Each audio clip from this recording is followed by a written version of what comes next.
नमस्ते बच्चों, my self Jaiswal sir. हम पढ़ रहे हैं class 10 science chapter how do organisms reproduce. In last class we have seen the various methods of asexual reproduction.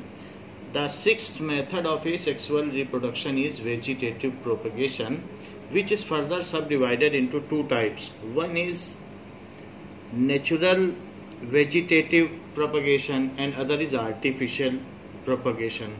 So that is natural vegetative propagation.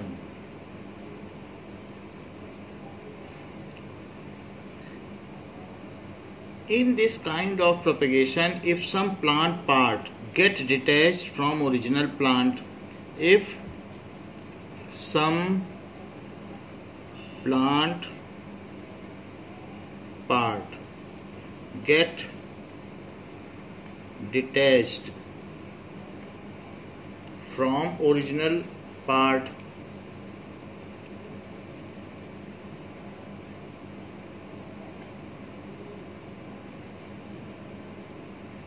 then it regrows into a complete plant or several complete plants. Then it regrows into one or several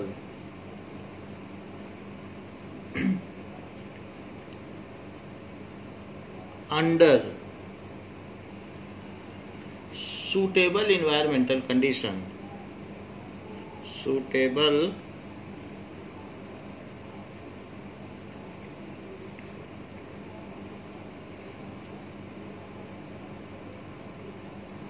conditions. So these plant part contains some inactive buds.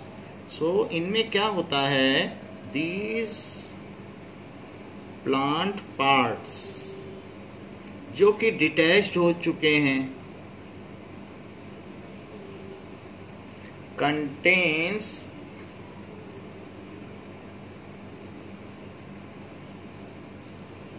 some inactive buds. उनमें कुछ ऐसी buds होती हैं जो कि inactive होती हैं. Some inactive buds which germinate under suitable condition. Which germinate का मतलब उसमें से roots and shoots निकल जाएंगे और वो plantlets बन जाएगा. Germinate under suitable condition in contact with soil.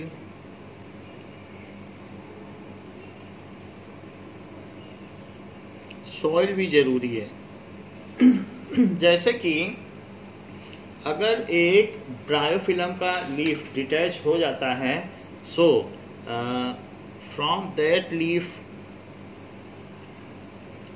The different plants from its notches, because it's notches जो इसके नॉच यहाँ पर अलग अलग यहाँ पर नॉचेस हैं, उन जगहों से उसमें इनएक्टिव बड्स हैं और वो बड्स क्या करती हैं, जर्मिनेट कर जाएंगी और उसमें से प्लांट निकल आएगा. और इस तरीके से अगर ऐसे जहाँ पर भी ये नॉचेस हैं वहाँ पर इस तरीके से प्लांट निकल आएगा. तो ये ब्रायोफिलम में ऐसा होता है.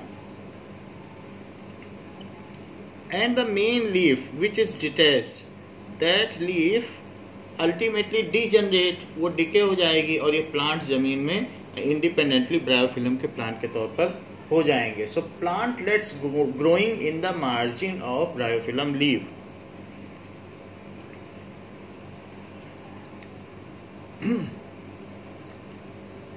Growing in margin of bryophyllum leaf.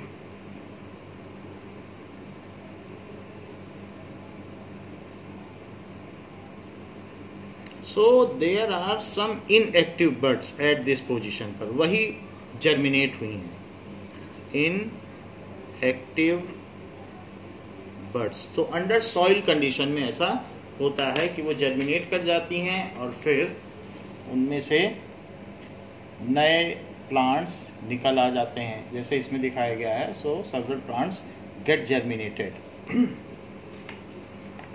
In the similar manner various parts of dry grass, जो मेन ग्रास है उसमें से ड्राई ग्रास पूरे ग्राउंड पे फैल जाती है, but dry grass contains inactive birds. So when it rains, तो रेनिंग के टाइम पे क्या होता है, then the dry yellow grass, और उस ग्रास के जो स्टेम्स होंगे scattered all over the field, scattered all over the field which contains inactive birds,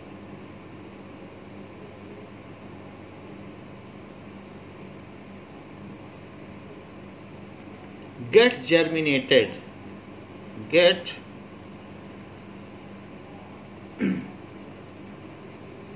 आप देखेंगे कि जिस फील्ड में कुछ नहीं था वहां पूरे में घास उगाती। कैसे ग्रास उगाती है? आपके स्कूल में भी ग्रास उगाती है, वहां तो कुछ आप डालने नहीं जाते हो कोई सीड, फिर ग्रास कैसे उगाती है? क्योंकि जो येलो पार्ट ऑफ ग्रास वहां पर सूखे घास पड़े हुए हैं, उनमें इनएक्टिव बर्ड्स हैं, तो वो जर्मिनेट हो जाएगा, get germinated and produce grass are over the field.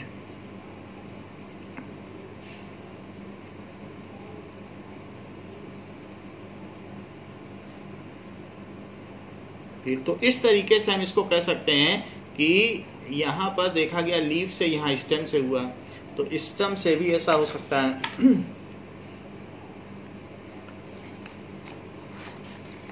ऐसा ही हाइसिंथ में भी होता है, that is terror of Bengal. कुछ ऐसी चीजें होती हैं जो लेक में भी हाइसिंथ है कि एक प्लांट है वो पूरे वाटर में फैल जाता है, पूरी लेक में फैल जाएगा और सारी ऑक्सीजन ले लेगा और नीचे के सारे ऑर्गेनिज्म मर जाएंगे, तो इसलिए इसको टेरर ऑफ बंगाल भी कहा गया है। इसको पहले नेहरू जी ने बहुत अच्छे इसमें फ्लावर्स होते हैं तो दूसरे कंट्री से मंगाया था, लेकिन आज हमारी बहुत सारी इसमें रेवेन्यू खर्च हो रही है इसको निकालने में, और ये इससे हम छुटकारा नहीं पा रहे हैं।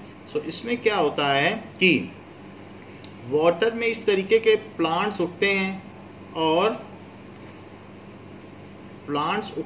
और इसमें ये वाटर में ऐसा है। वैसे रूट्स इसमें प्रिमिटिव हैं क्योंकि पानी में रूट की कोई ख़ास ज़रूरत नहीं है, तो ये आगे बढ़ता चला जाता है ये रनर के तौर पर, और फिर उसमें दूसरा प्लांट उगाएगा, फिर वो और आगे बढ़ेगा। तो इस तरीके से यहाँ पर दिस इज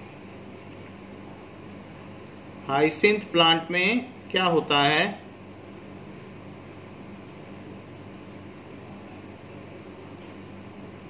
ये रनर के तौर पर आगे बढ़ता है।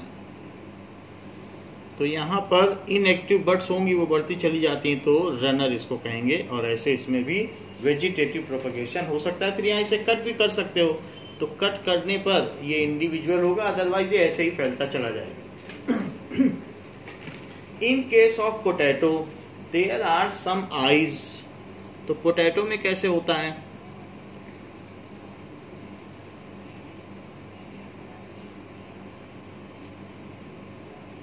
there are some half moon shaped notches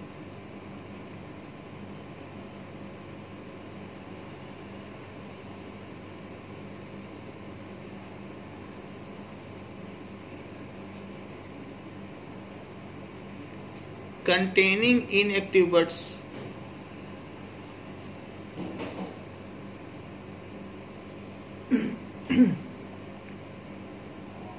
तो उसमें इनएक्टिव बर्ड्स होते हैं विच अंडर सुटेबल कंडीशन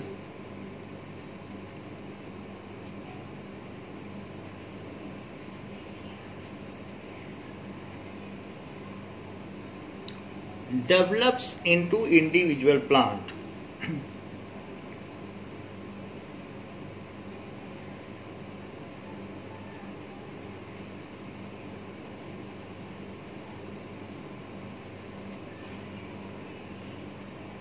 जैसे कि किसी भी पोटैटो में बहुत सारे नॉचेस होंगे, इस तरीके से आप देखेंगे पोटैटो में होते हैं। तो किसी भी नॉच में आप ये देखोगे कि प्लांट उगाया है, और प्लांट उगाने के बाद उसमें से रूट्स भी निकल आई हैं। आप उसे फिर अलग भी कर सकते हो, एंड दैट इज इस तरीके से उसमें लीफ आ जाएगी एंड प्लांट उगाएगा। ऐसे धीरे धीरे सभी में से अगर सूटेबल कंडीशन दी जाए, आलू अगर डार्क प्लेस में काफ़ी समय तक रखा जाए तो इस तरीके से हो सकता है। This is notch is called eye of potato, and it acts as a portion or part from where the new plant can generate. If you cut potato into various sector containing one eye, then one individual potato plant can be generated.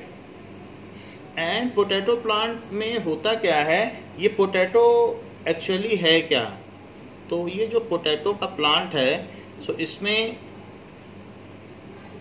Potato ground के अंदर रहता है, और in this way at the end of potato there is carbohydrate get accumulated, hence it is called tuber. तो इस तरीके से यहाँ पर ये इसको ट्यूबर कहते हैं,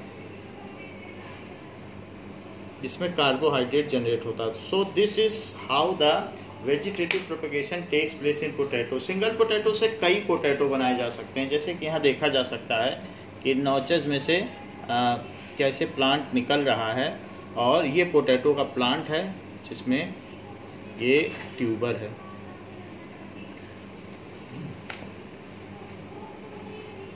सो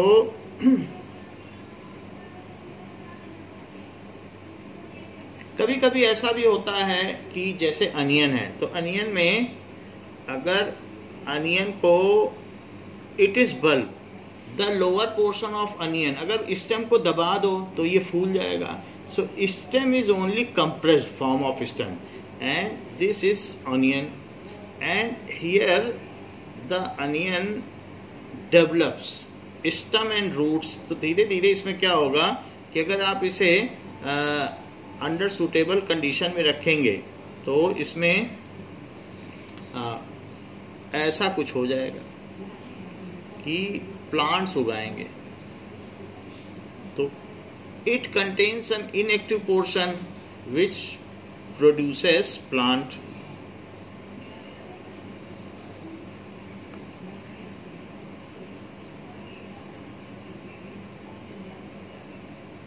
and adventitious roots coming out from it। इसमें से एक जड़ों का गुच्छा निकल आता है जिसको अपस्थानिक जड़ें कहते हैं। So this is coming out, and the onion, individual onion regrows a plant of onion. तो ये बल्ब है, बल्बियोनिक भी कहते हैं। It is bulb, it is swollen part of stem. Tuber किसको कहते हैं? Swollen part of the root terminal, swollen part of root. Sweet potato या शकरकंद में भी इसी तरीके से होता है। तो यहाँ swollen part of root terminal. Bulb क्या है? It is swollen part of stem, so which is inactive, however under suitable condition it generates a plant. तो इसको आप वेजिटेटिव प्रोपेगेशन कह सकते हैं। तो ओनियन में भी इसी तरीके से होता है। ऐसे ही अगर हम किसी शुगर केन के प्लांट में भी वेजिटेटिव प्रोपेगेशन कर सकते हैं, वेजिटेटिव प्रोपेगेशन ना होकर के उसको आर्टिफिशियल कहेंगे। So these are the various examples in which we have seen vegetative propagation. There are also some other plants in which some plant part produces new plant from any of its parts. For example, Bryophyllum हमने देख लिया है,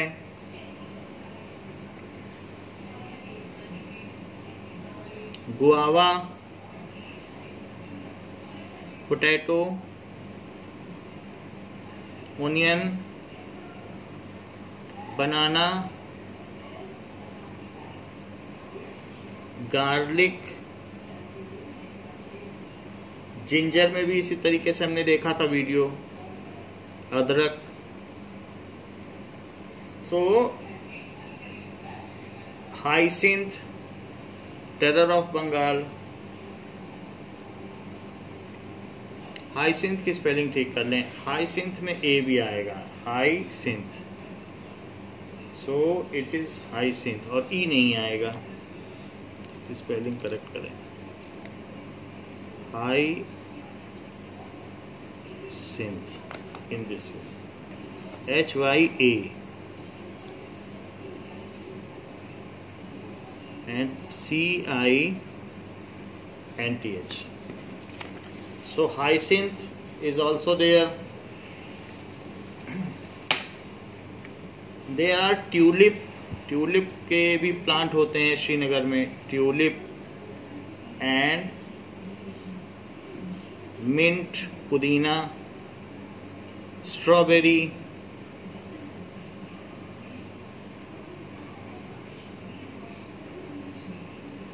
lily. So these are the various plants. Now we will see the artificial vegetative propagation, the other part. ये दूसरा type है artificial, which is due to human intervention.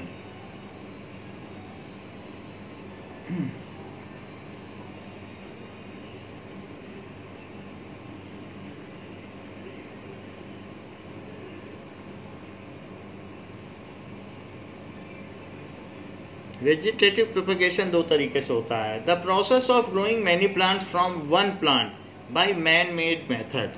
The process of growing many plants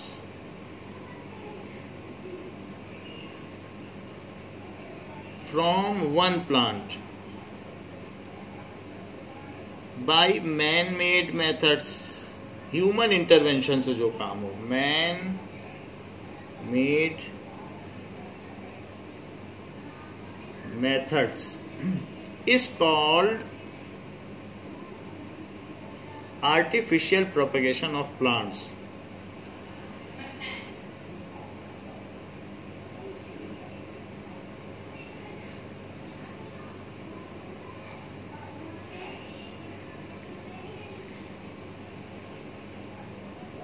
so it is called artificial propagation of plant, कृत्रिम तरीके से वानस्पतिक उत्पादन।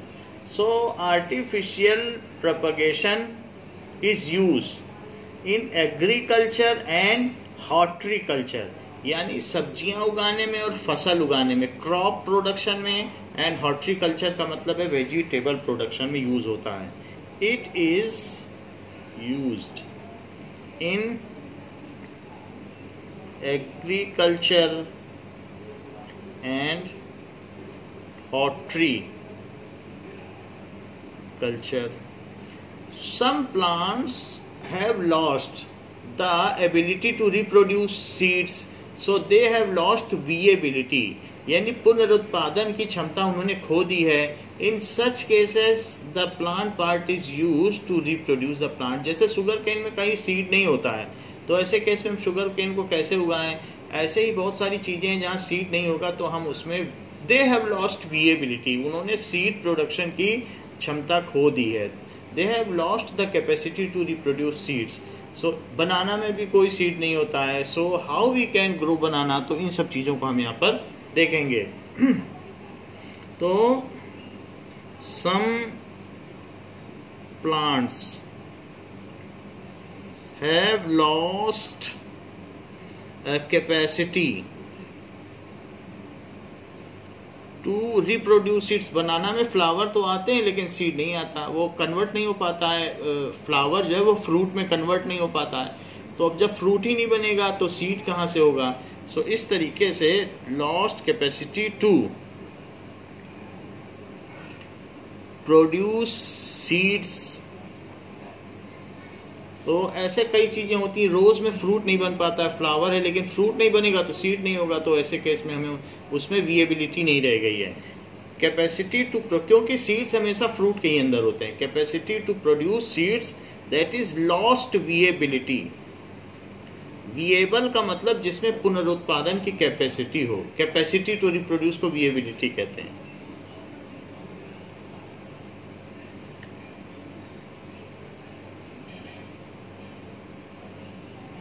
Is lost, तो वो उसमें खो गई है। Such plants are reproduced by artificial propagation. For example, artificial reproduction can be done by 3 different methods. So first method is cutting, second method is layering, and third method is grafting. ये 3 कृत्रिम तरीके हैं जिसके द्वारा हम plants को reproduce कर सकते हैं। What is cutting?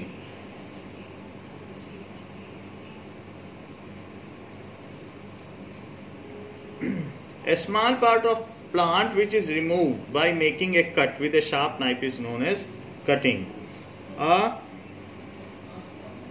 A small part of plant which is removed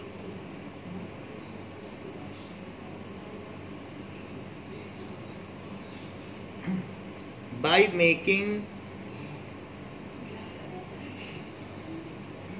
a cut with sharp knife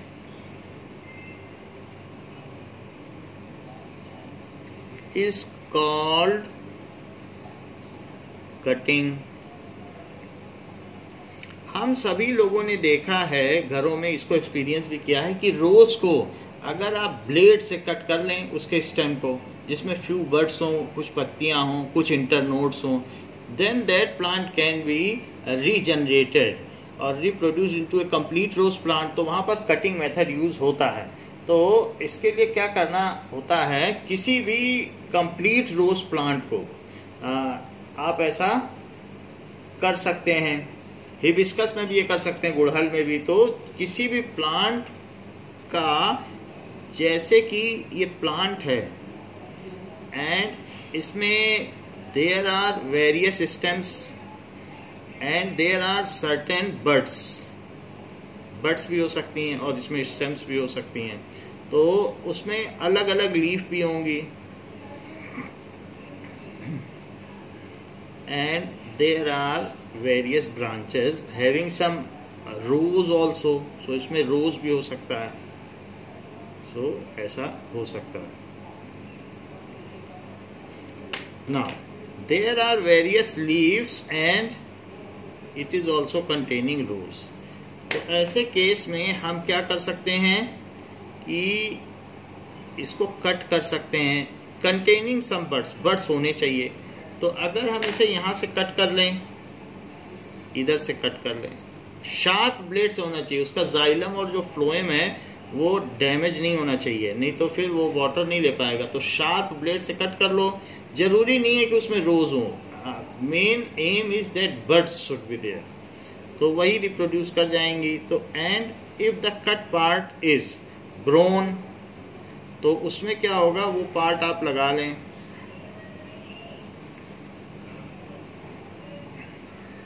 so the notches, अगर आपने इसे कट किया और कट पोर्शन को यहाँ लगा लिया, कट पोर्शन को, तो after that it start developing, तो ये स्टार्ट हो जाएगा डेवलप करने में, एक नया प्लांट बना देगा।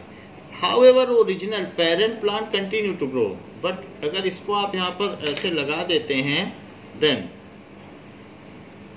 After some time roots will be developed from it and the bud, from position of bud the branches will come out. So in this way new plant get developed. तो ये चीज हो जाएगी.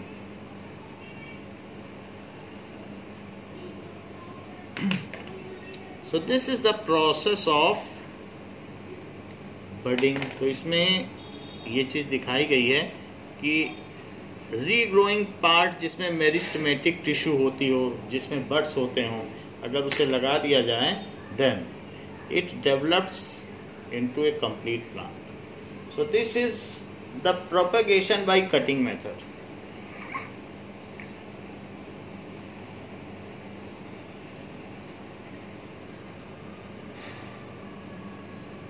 तो कटिंग मेथड से यहाँ पर हमने रिप्रोड्यूस किया है.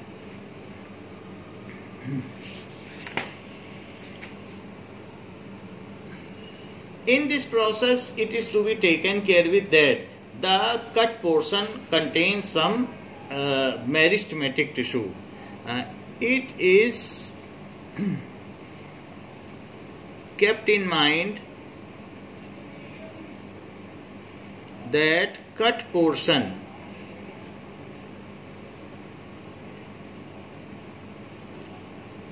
contains some internode or bud. उसमें कुछ ब्रांच हो, न्यू ब्रांचेस, इंटर नोड और बड, तो फिर वही रिप्रोड्यूस की जा सकती हैं. Now the plant like rose, bougainvillea, chrysanthemum, grape, sugar cane, banana and cactus etcetera can be regrown by this method. So इसके एग्जांपल्स क्या क्या हैं? That is Bougainvillea,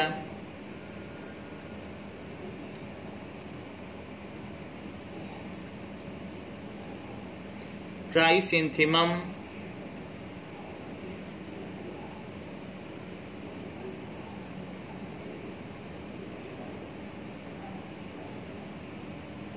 grapes, sugarcane,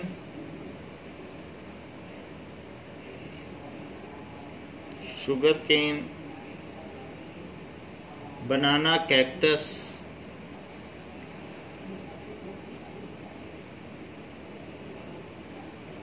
इन सब चीजों में हम इसको यूज कर सकते हैं. Now let us see the same method in sugar cane. So sugar cane के केस में ये बात देखी जा सकती है. This is sugar cane. So it contains various internodes like this, and if one part of it is cut by this method and that is horizontally buried underground, अगर उसको जमीन के अंदर आपने इस तरीके से, जिसको आपने कट किया है, ऐसे कट कर दिया, वो चीज इसमें डाल दी जाए, then a new plant of sugar cane get developed from it and roots coming out from it. So in this way the plant ultimately regrows into a complete sugar cane plant. तो इस तरीके से हम यहाँ पर ये चीज कर सकते हैं. If this portion regenerates, फिर वो धीरे धीरे regenerate हो जाएगा, वो बाद में नहीं बचेगा, and it regrows into a complete plant. ऐसा हो जाए. तो हमने देखा इन बनाना, propagation in banana,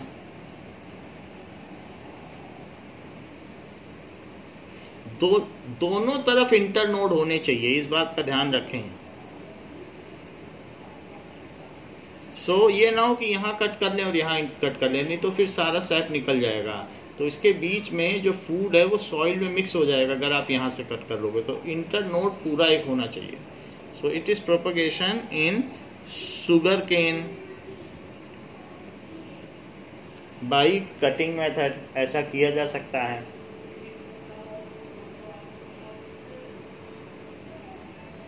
Now let us see Bougainvillea. This is Bougainvillea and we are planting in our home as a decorative plant. So Bougainvillea के flowers ऐसे होते हैं and it is a tiny plant like this. So bougainvillea हम लोग अपने घर में भी लगाते हैं. One more plant which can be planted by cutting method is, ये सारे बोगनविलिया हैं. इसके आप फ्लावर्स देख लें, बहुत पतले पतले होते हैं. So this is bougainvillea and this is chrysanthemum. So chrysanthemum का फ्लावर ऐसा होता है, इसमें अलग अलग कलर के भी फ्लावर आते हैं. इस तरीके से आप कहीं पर भी जाएंगे तो पार्क में इस तरीके के फ्लावर्स आपको किसी सिंगल प्लांट में भी दिख जाएंगे. सो क्राइसेंथेमम, इन सब में हम कटिंग मेथड से इन सबको प्लांट कर सकते हैं. Money plant also can be planted with cutting method. So money plant भी इसमें ऐड कर लें. कैक्टस तो हम सभी जानते हैं नाक फनी होता है जिसमें कांटे निकले रहते हैं. So money plant. So these are various plants which can be propagated या reproduced by cutting method. Second method is grafting.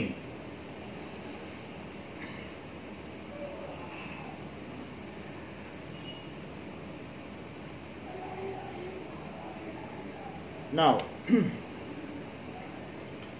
grafting method, in this method a branch of plant is pulled towards the ground and part that is now grafting.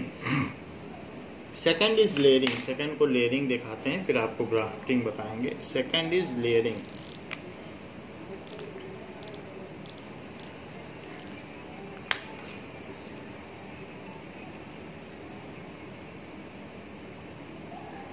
Layering is also a kind of primitive method. इसमें आपको क्या करना है कि किसी plant में, जैसे कि जैस्मिन में वाइट फ्लावर्स होते हैं, तो उसमें आप क्या करें कि प्लांट की कोई एक ब्रांच को ग्राउंड में, इसमें बहुत सारी लीव्स होंगी इस तरीके से है और वाइट कलर के फ्लावर होते हैं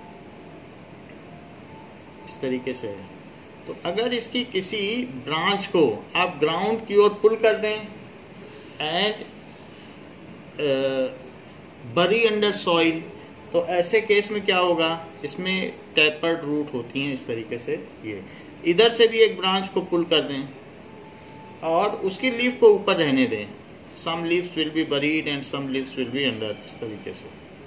सो after some time from this portion which is buried under ground, there are some roots, that is the tapered root will come out.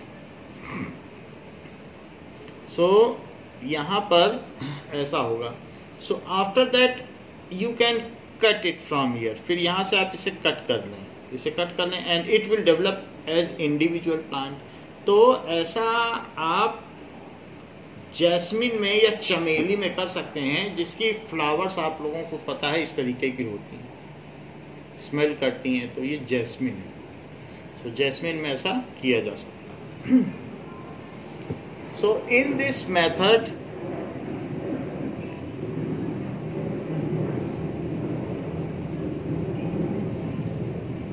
a branch of plant is pulled towards ground.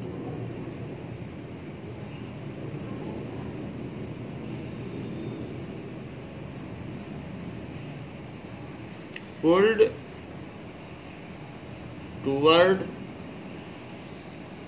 ground and buried underground, covered with moist soil.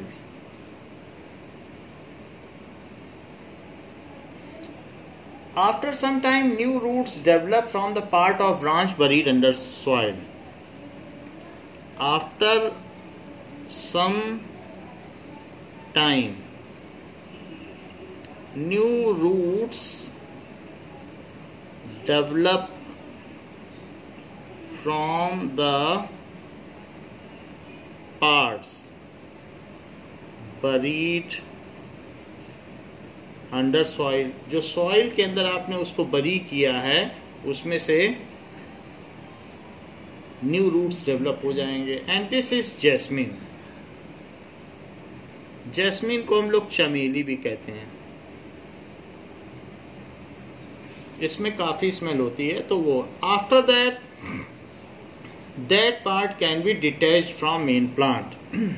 So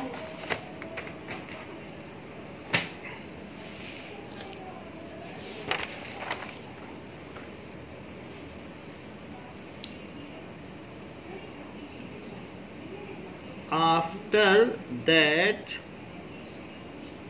those parts can be detached from main plant.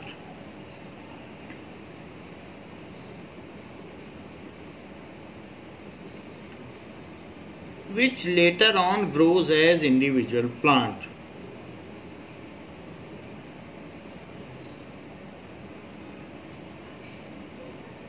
इसको कहते हैं layering. फिर उसमें से भी एक layer निकाल के तो पूरे आप पार्क में ऐसे फैला सकते हो।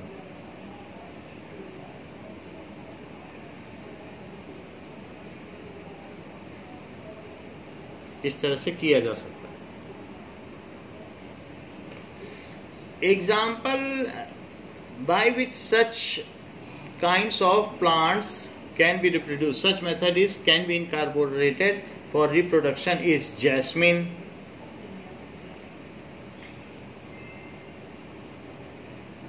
strawberry,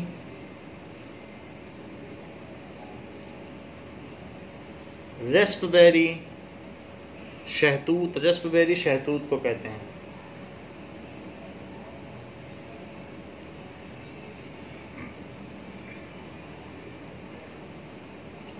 lemon, guava,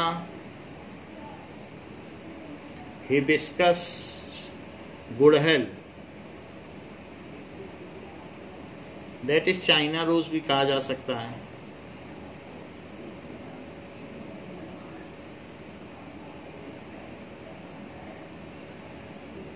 bougainvillea, bougainvillea हमने आपको दिखाया है, पिंक कलर की इसकी पत्तियां होती हैं, तो उसको दोनों मेथड से किया जा सकता है। So these are various and other ornamental plants which also can be planted by this method. Like this is, यहाँ पर हमने देखा ये है जैस्मिन, it is जैस्मिन। तो जैस्मिन के केस में इस तरीके से होगा।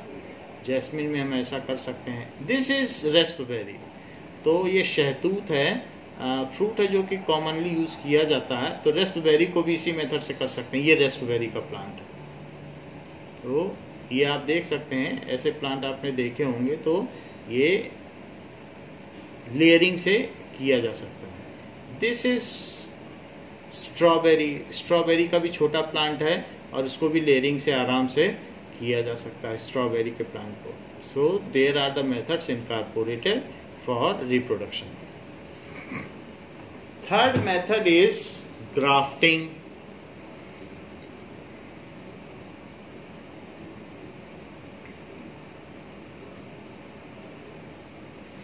Grafting is a method in which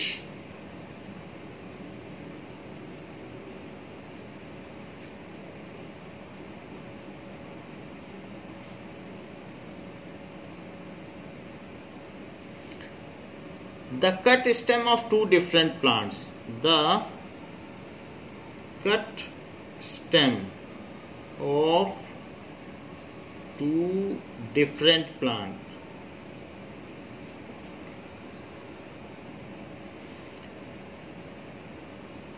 one with roots and other without roots, one एक का बेस लेना है, एक का top, root and other without roots are joined together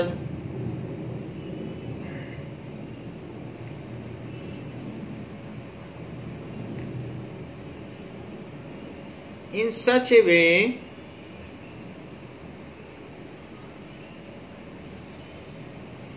that the two stems join and grow into a single plant, that the two stem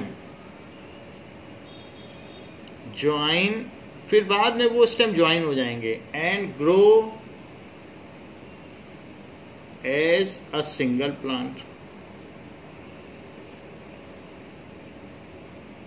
ऐसा होगा। और दोनों प्लांट जिनको आपने कट किया है, जो स्टॉक और स्कियोन है, दोनों की प्रॉपर्टी उसमें आ जाएगी। Let us see what is the method and then its merits. So in this case we will take the part of one plant containing root. तो एक प्लांट आप ले लें जिसमें कि रूट्स हों,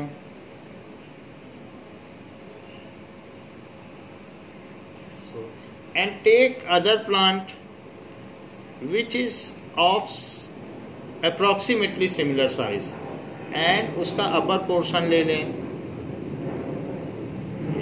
तो दोनों की स्टेम एक जैसी होनी चाहिए जिससे कि एग्जैक्टली ये एक दूसरे पर सुपर इम्पोज हो जाएं। सो इसको तिरछा कट करते हैं, स्लैंटिंग कट्स। और जो अदर है उसमें नॉचेस हैं, उसमें एक्टिव बड्स हैं। तो ये चीज है, that is called scion and this is called stock. जिसके ऊपर रखा जा रहा है उसे स्टॉक कहेंगे। So rooting part of the graft and the process is grafting. किसी चीज पे कलम लगाना, ग्राफ्टिंग का मतलब कलम लगाना। सो पहले हमने जो फर्स्ट पार्ट था कटिंग में तो सिंपली इसी को ग्राउंड में कर दिया था, लेकिन यहाँ पर हम दोनों में कलम लगा रहे हैं, तो इसलिए it is a grafting. So first stock and scion कर देंगे। These are of two different parts. So ये कहा जा सकता है टू डिफरेंट प्लांट्स हैं ये दोनों, of same species but different properties, two different plants. जैसे कि एक में एक ऐसा मैंगो है प्लांट जिसमें कि बहुत अच्छा स्वीट मैंगो है, लेकिन उसमें उसका सीड बहुत बड़ा है, गुठली बहुत बड़ी है। लेकिन दूसरा ऐसा है कि वो स्वीट नहीं है बट उसमें गुठली बहुत पतली है। तो अगर उन दोनों को मिला देंगे तो हमको बहुत पतली गुठली वाला स्वीट मैंगो पल्प मिल जाएगा। तो दोनों की प्रॉपर्टी आ जाती है, इसलिए हम ग्राफ्टिंग मेथड यूज करते हैं। After that they are overlapped over each other, जिससे कि उनका जाइलम के ऊपर आ जाए, फ्लोएम के ऊपर आ जाए। इस तरीके से हम इनको ओवरलैप करा देते हैं, तो उससे फिर कंटिन्यूटी बन जाती है। इसीलिए हम सेम लेंथ का लेते हैं कि जाइलम से ओवरलैप कर जाए और फ्लोएम से। And now they are tied with some polythene या कुछ इसी तरीके से, किसी चीज से पॉलीथीन से कर देंगे जिससे बैक्टीरिया ना आ जाए। And after that when it is tied, then ऐसे इसको आप टाई कर दें पॉलीथीन से, so that nothing from outside pathogens cannot enter in this, and now the plant grows into this a complete plant। जब हम ऐसा कर देंगे तो इसमें से अब धीरे धीरे प्लांटलेट्स निकलने लगेंगी और ये ग्रो कर जाएगा एक कंप्लीट प्लांट में। धीरे धीरे यहाँ से भी ऐसे निकलने लगेगा और ये पूरे प्लांट में ग्रो कर जाएगा। तो ये चीज यहाँ दिखाई गई है इस मेथड से। Now the cut stem of a plant having roots, जैसे कि आप यहाँ ये देख लें कि एक एप्पल ट्री को ऐसे ही ग्राफ्ट करके ग्रो किया गया है। एंड दीज आर द ऊपर स्कियोन है और नीचे स्टॉक है, ऐसा किया गया।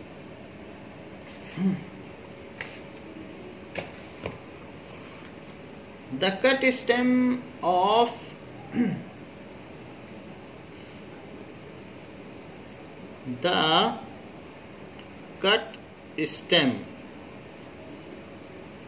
of a plant having roots,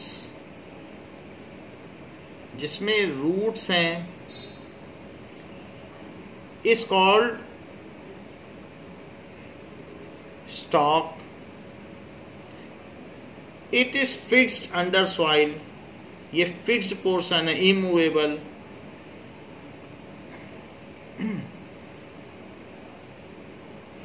जबकि दूसरा पार्ट क्या है, the cut stem of another plant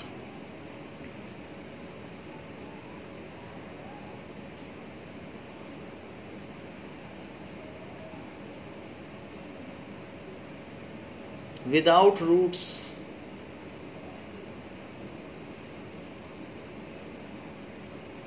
is called scion. You can also apply wax on it so that from external atmosphere it is completely isolated. So इसमें आप wax भी लगा सकते हो जिससे पैथोजन ना जा सकें. Such plant bear characteristic of both the plant. ये इसकी मेरिट है. Such plant आप इससे वेरिएशंस ला सकते हो. bear characteristics of both the plants. इससे हाइब्रिड प्लांट्स बनाया जा सकता है. जैसे कई ऐसे पपाया होते हैं उनमें सीड्स नहीं होता है, तो वो सब इसी मेथड से ही किए जा सकते हैं. And after that when they are attached, stalk and scion are attached to each other, then it is tied properly with some polythene. When stalk and scion are attached, it is tied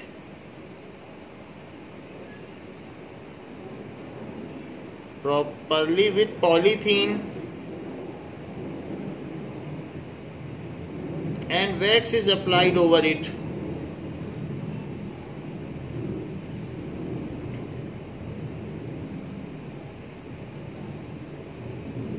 To protect it from bacteria and pathogen.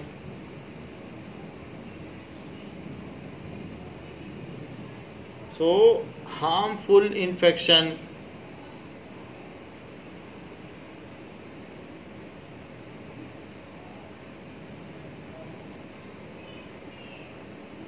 Fungus न लग जाए इसलिए ऐसा हम करते हैं. Later on they grow as integral part. बाद में वो इंटीग्रल पार्ट हो जाएंगे.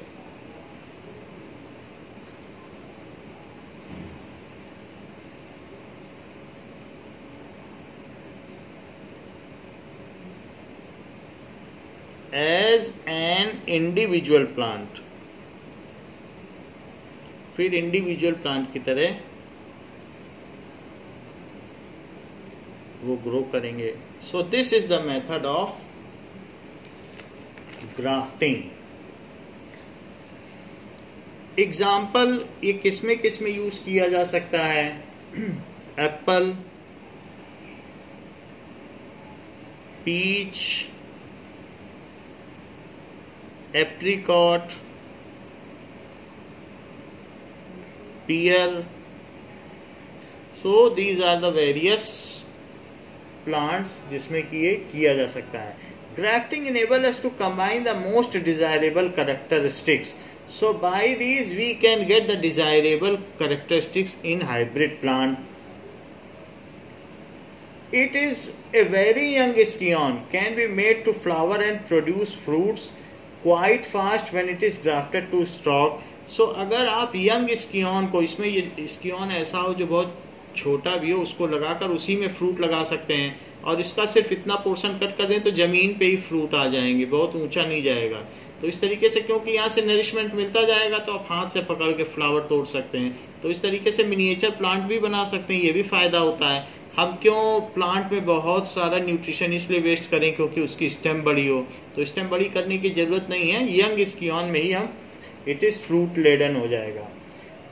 So it enables us to obtain flower and fruits having different desirable characteristics. तो हम अलग अलग तरीके के फ्रूट्स एंड फ्लावर पा सकते हैं, अलग अलग जो हमारी डिजायरेबल कैरेक्टरिस्टिक्स हों.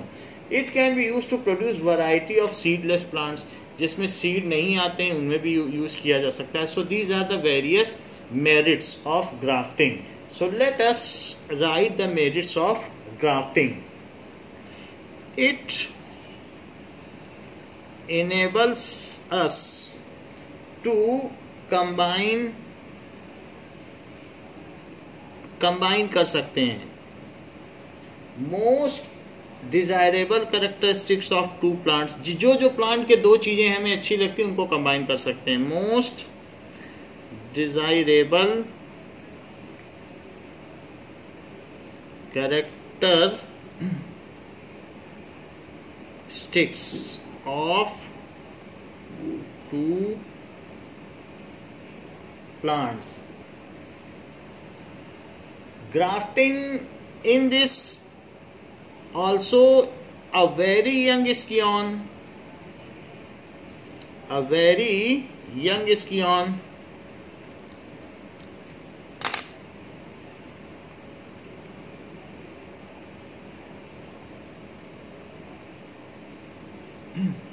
can give us, अगर इसमें क्या होता है छोटा स्कियन है तो भी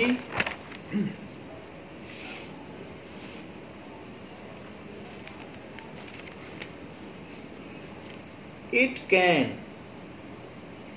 be made to flower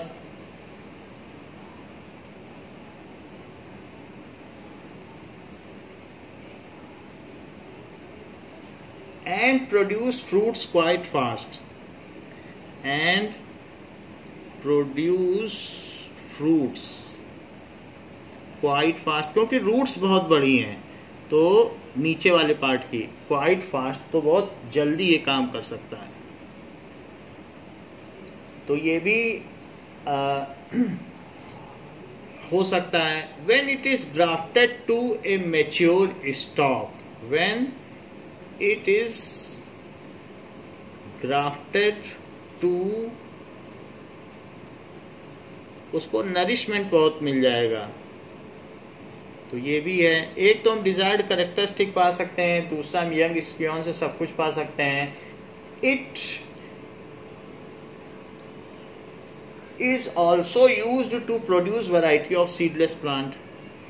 it is also used to produce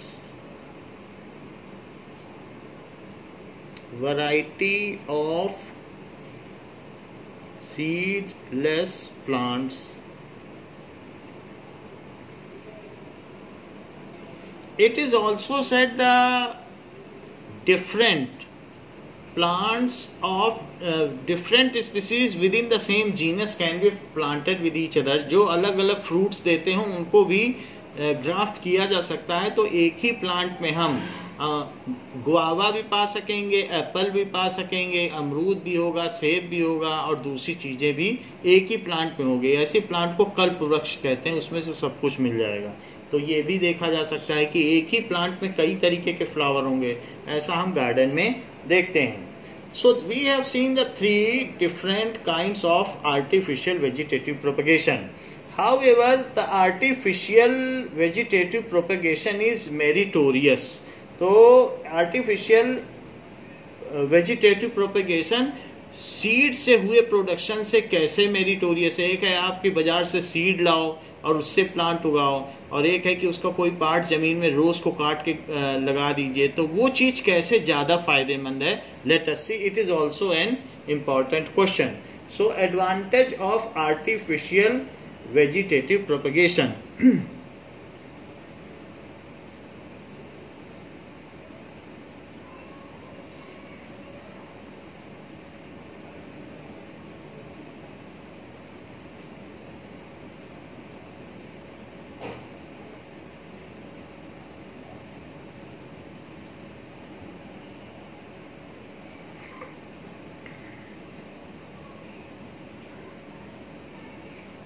Now, the new plant produced by artificial vegetative propagation. पहला इसका प्रॉपर्टी है कि जो न्यू प्लांट प्रोड्यूस्ड होगा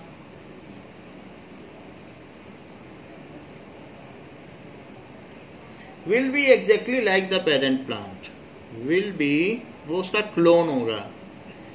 Exactly लाइक जैसे आप शुगर केन में करो तो सारे प्लांट एक जैसे दिखेंगे. Like parent plant.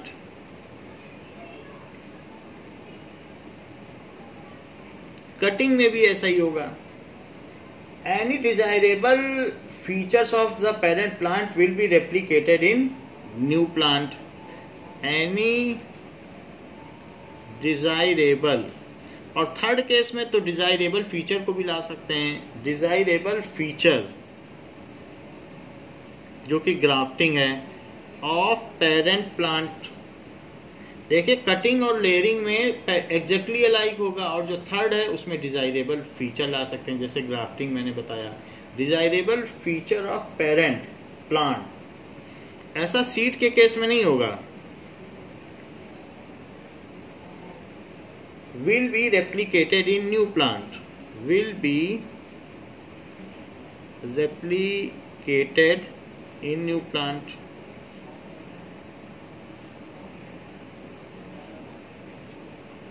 सेकेंड क्या फीचर है? The fruit tree grows from seeds में टेक मैनी ईयर्स। अगर आप सीड लगाओगे तो सीड से तो बहुत दिनों में एप्पल आएगा, लेकिन आप स्कियॉन लगा दोगे तो उससे हो सकता है 2-4 महीने में ही एप्पल आ जाए। सो द फ्रूट ट्रीज, पहले उससे स्टेम निकलेगा, रूट्स निकलेंगे, फिर ट्री बनेगा, जबकि इसके केस में तो बड़ी जल्दी लेस टाइम पीरियड है। तो इस तरीके से the fruit tree grow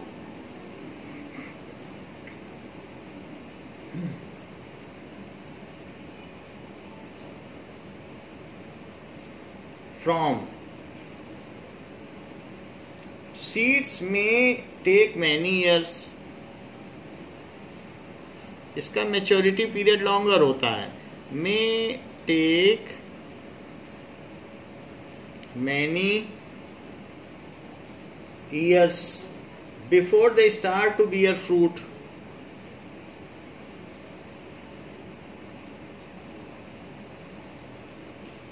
to bear fruit, but the fruit trees grows from cutting or by grafting, but the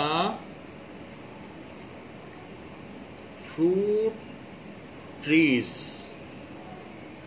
grow by cutting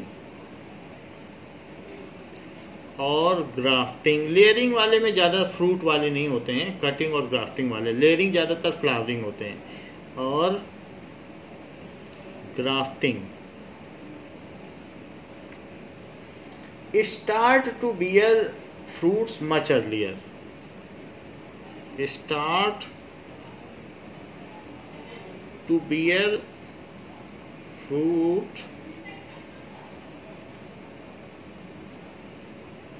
much earlier. So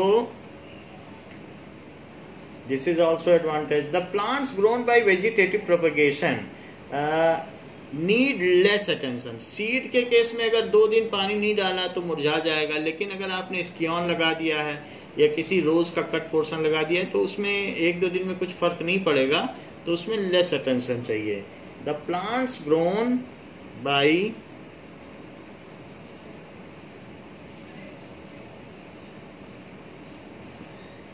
और इस केस में ग्राफ्टिंग में तो उतना टेंशन भी नहीं चाहिए क्योंकि उसके पास अपनी रूट्स हैं। Grown by vegetative propagation.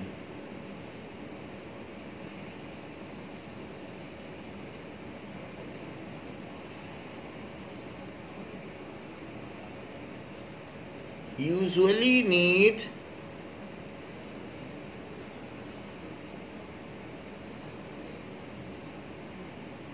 less attention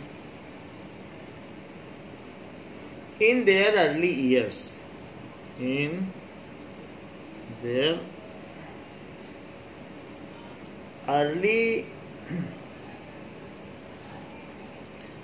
needs less attention than the plants grown by seeds. Early period भी लिख सकते हैं। Then the plants grown by seeds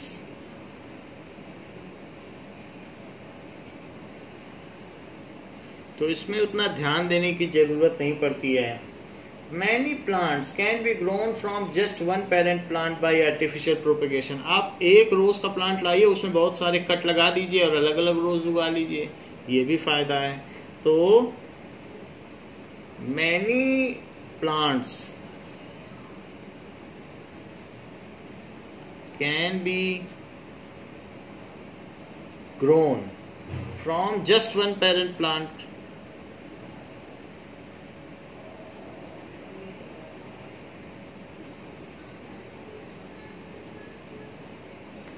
By this method, we can also get seedless plant by artificial.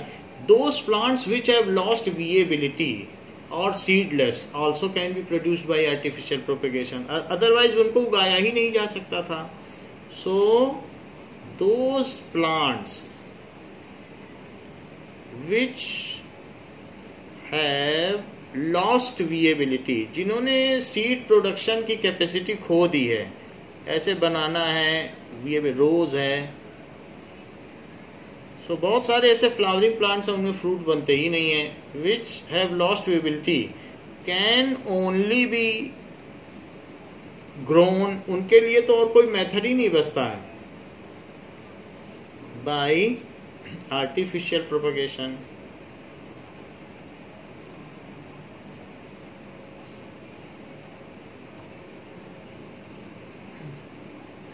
तो इसमें मुख्य बातें क्या हैं कि पादप जगत के वे प्रजातियां जिन्होंने अपनी बीज उत्पादन की या पुनरुत्पादन की क्षमता खो दी है, उनको केवल कृत्रिम वानस्पतिक उत्पादन के द्वारा ही फिर से उगाया जा सकता है.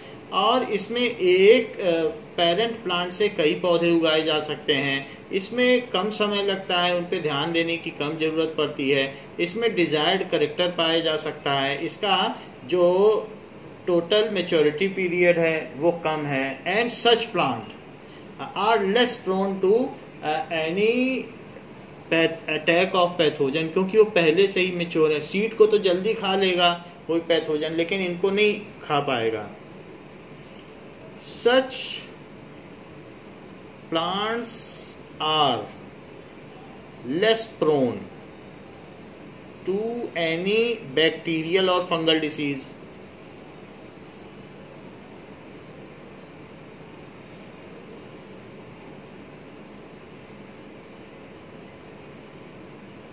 तो ये सारे फायदे हैं, तो इनके चांसेस ज़्यादा रहते हैं ग्रोइंग के. तो ये क्वेश्चन अगर पूछा जाए तो ऐसे हम बता सकते हैं. There is also one more method जो कि इन सभी में अलग रखा जाता है, जिसको टिश्यू कल्चर कहते हैं. वो 7th मेथड कह सकते हैं. सो टिश्यू कल्चर को जी it is the other special method, advance method. इसे हम देख लें.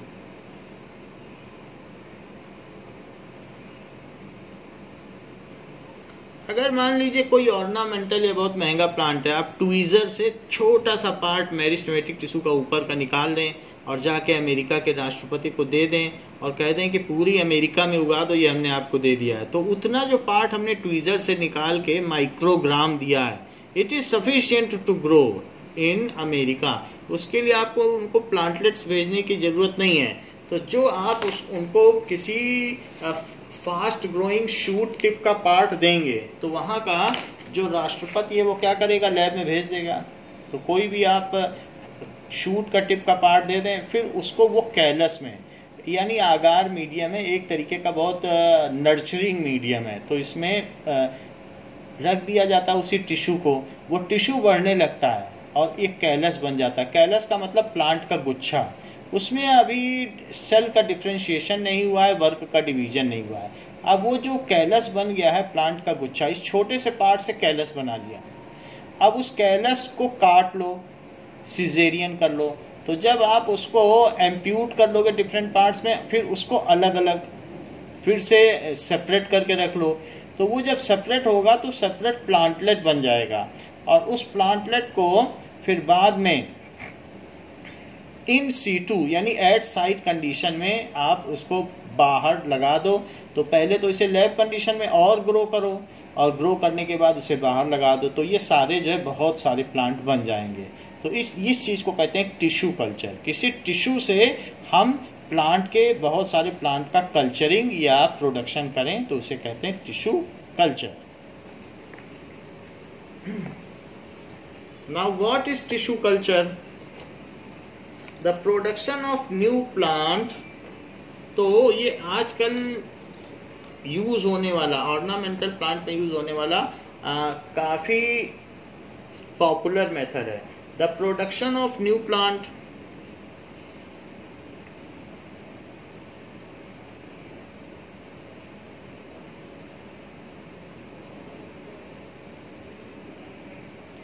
From a small piece of plant tissue, बहुत थोड़ा सा पीस चाहिए माइक्रोग्राम में, from a small piece of plant tissue, जो कि मेरिस्टेमेटिक टिश्यू हो, जिसमें रैपिड डिवीजन हो, plant tissue that is, tissue भी हो सकता है या सेल्स भी हो सकता है, क्योंकि अभी उनमें वर्क ऑफ डिवीजन नहीं हुआ है। Remove from the growing tips, removed from growing tips,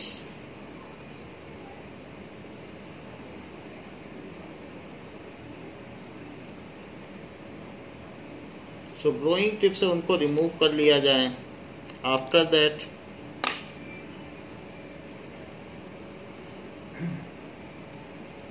of the plant, growing tips of plant and cultured in a suitable medium under lab condition, and cultured का मतलब grown in a suitable medium, वो medium है आगार medium, that is a kind of bromine solution। आगार medium में उनको रखिए, कोई भी न्यूट्रिशन, उसमें सारी न्यूट्रिशनल नीड्स बस पूरी होती हों। Suitable medium two is called tissue culture, it is called tissue culture.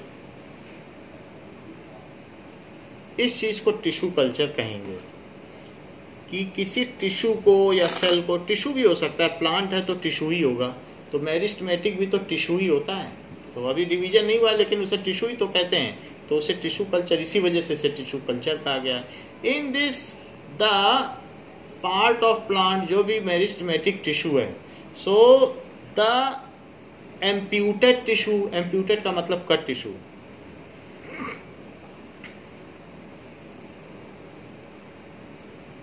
In culture medium, culture medium ये है जो हमने आगार मीडियम कहा है, culture medium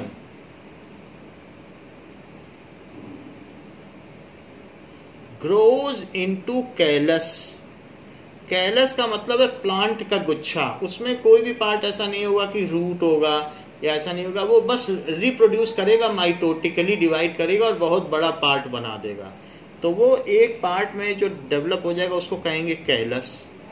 callus is again amputated in many parts, उसे फिर कट करो, callus is again amputated, amputate का मतलब कट करना होता है, amputated into several parts and grown in lab condition to form tiny plantlets, फिर उससे प्लांटलेट्स बना लो, ग्रोन, उसे भी लैब कंडीशन में करो, lab condition to grow tiny plantlets.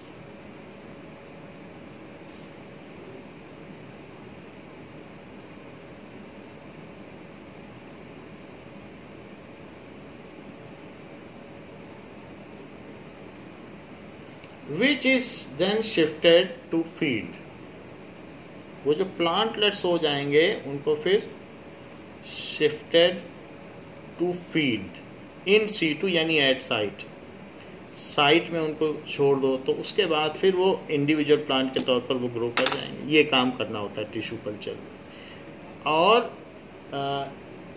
इसमें बहुत बड़ी सैलरी है, बहुत सारे साइंटिस्ट जो हैं बायोटेक के स्टूडेंट्स इसमें लगे रहते हैं और ये काम करते रहते हैं। The same can be seen again कि वास्तव में ये क्या होता है, क्योंकि ये वाइब्रेंट टेक्नोलॉजी है। तो इसमें आप देख रहे हैं टिश्यू प्लांट का छोटा सा पार्ट लिया, कैलस उगाया, फिर प्लांट प्लेट उगाया, फिर उसे प्लांट उगाया, फिर उसको बाद में पॉट में शिफ्ट कर दिया जाता है।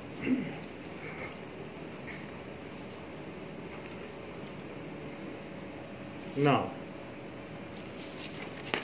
टिश्यू कल्चर के काफ़ी एडवांटेजेस हैं। टिश्यू कल्चर जो होता है इसके फायदे हम देख लें। So advantages of tissue culture.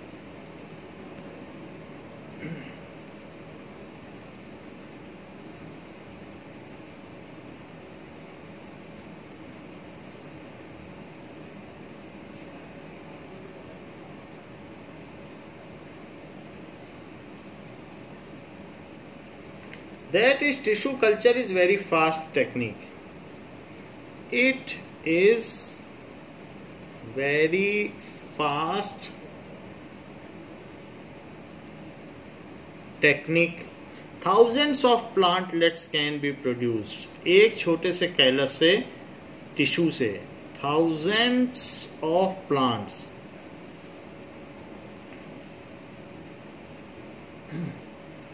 plantlets can be produced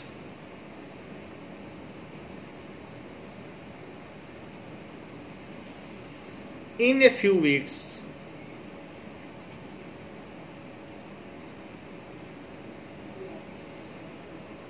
Time from a small amount of plant tissue.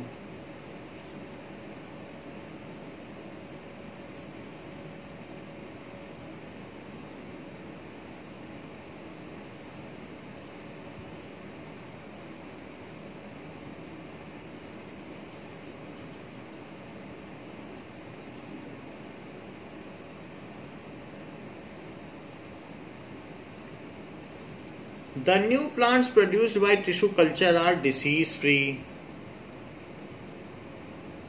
The new plants, सबसे पहली बात कि छोटे से टिश्यू से कितने सारे प्लांट उगाए जा सकते हैं।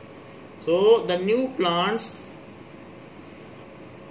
produced, क्योंकि उनको इनिशियली हमने बहुत अच्छी कंडीशन में रखा है तो अब उनमें डिसीज नहीं आएगी। Produced by tissue culture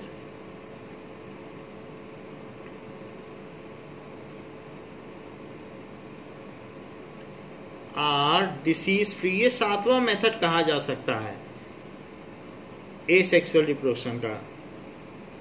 इसे आप सेपरेट नाम भी दे सकते हैं, वेजिटेटिव प्रोपेगेशन की तरह ही है, बट इसे स्पेशली भी आप 7th मेथड कह सकते हैं। Tissue culture can grow plants round the year irrespective of weather और सीजन। इसमें वेदर और सीजन की जरूरत नहीं, लैब कंडीशन तो हर जगह अवेलेबल है। So tissue culture can grow plant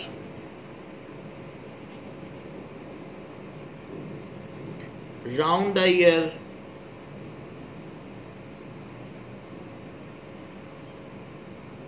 irrespective of weather or season.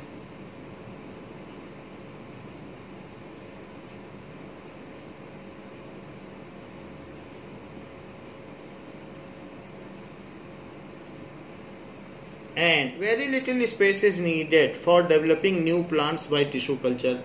छोटे से जगह में लैब में आप बहुत सारे हजारों प्लांट उगा सकते हैं, बाद में उसे शिफ्ट कर लें। Very little space is needed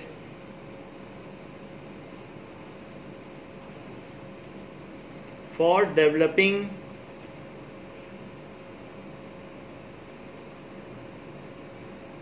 new plants by tissue culture, और किसी को भी टिश्यू कल्चर से उगाया जा सकता है। इसमें कोई कंस्ट्रेन नहीं है कि ये प्लांट उगा लें वो प्लांट उगा लें, कोई भी प्लांट हम उगा सकते हैं।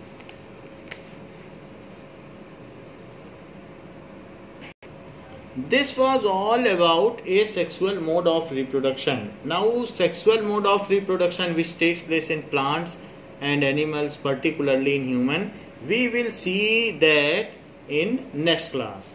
इस क्लास के लिए बच्चों इतना ही। Thank you.